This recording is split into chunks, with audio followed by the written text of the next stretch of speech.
Au siège provisoire du Sénat, l'activité a été marquée par la tenue d'une séance plénière qui a permis au vénérable sénateur d'adopter plusieurs lois. Cette plénière a été précédée par l'audition du ministre des Travaux publics par les sénateurs membres de la Commission des finances et des comptes publics, Gervais Fabrice Odjouga et Félix Mdibangoy pour les détails.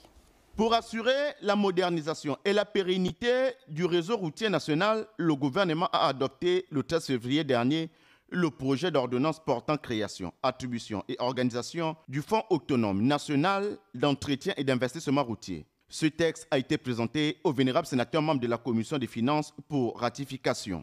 La mise en place de ce fonds routier de troisième génération permettrait au Gabon de s'aligner sur les évolutions du secteur routier au même titre que la Côte d'Ivoire, le Cameroun, le Sénégal, pour ne citer que ces exemples.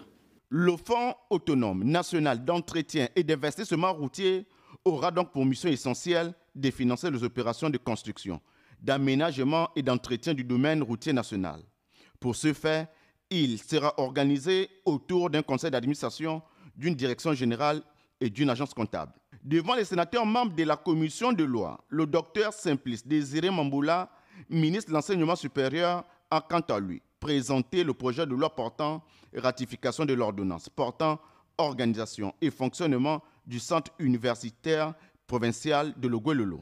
Ce texte est une étape cruciale pour la création et le bon fonctionnement du centre universitaire provincial de Logoué-Lolo, contribuant ainsi à l'expansion de l'enseignement supérieur au Gabon. À la suite de ces auditions, la présidente du Sénat de la transition, Paulette Missambo, a dirigé les travaux de la séance plénière. Un moment qui a permis au vénérable sénateur d'adopter 2 rapports de commission mixte paritaire et 5 projets de loi. Cette assemblée plénière a été précédée quant à elle par les travaux de la conférence des présidents.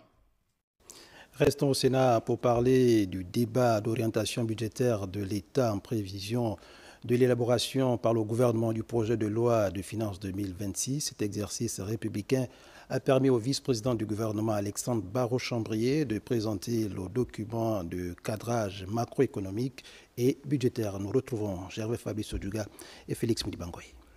C'est conformément aux dispositions de l'article 6 de la loi organique relative aux lois des finances et à l'exécution du budget que le vice-président du gouvernement Alexandre Barrot-Chambrier a été auditionné par les sénateurs membres de la Commission des finances dans le cadre du débat d'orientation budgétaire. Cet exercice consiste pour le gouvernement à fixer les orientations de la politique budgétaire et à exposer les stratégies des finances publiques en vue de la préparation du projet de loi des finances 2026. Avant de décliner les prévisions économiques de la période 2026-2028, le vice-président du gouvernement a d'abord présenté le contexte macroéconomique actuel. Nombreux parmi nos concitoyens vivent dans des conditions de plus en plus précaires. Le coût de la vie pèse lourdement sur les familles et les inégalités se creusent. Le chômage touche fortement notre jeunesse. Cette situation fragilise notre cohésion sociale et freine l'espoir d'un avenir meilleur pour les nouvelles générations.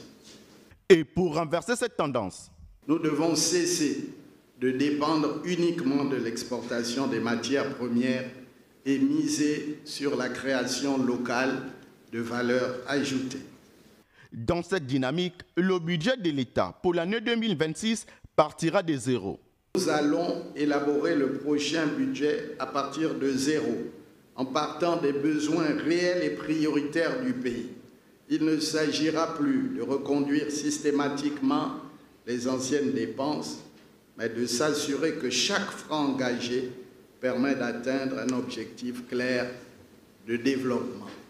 Au terme de cette présentation, les vénérables sénateurs ont émis des observations et des propositions pour lesquelles le vice-président du gouvernement a pris l'engagement de les examiner lors de l'élaboration du projet de loi des finances 2026. Ce communiqué pour la suite de ce journal, la présidente du Sénat de la transition porte à la connaissance des mesdames et messieurs les sénateurs que la cérémonie solennelle de clôture de la première session ordinaire de l'année 2025 aura lieu le lundi 30 juin 2025 à 13h dans la salle des plénières du siège provisoire du Sénat, assise au boulevard Triomphal en face de Mbolo, selon le programme ci-après. La tenue vestimentaire recommandée pour la circonstance est la tenue de ville sombre et des attributs arrivée du protocole 12h, mesdames et messieurs les sénateurs, 12h15, mesdames et messieurs les membres du bureau du Sénat, 12h30, les autorités administratives indépendantes, 12h35, messieurs et mesdames les membres du gouvernement, 12h40, messieurs les présidents des institutions constitutionnelles, 12h50, messieurs le vice-président du gouvernement, 13h, début de la cérémonie.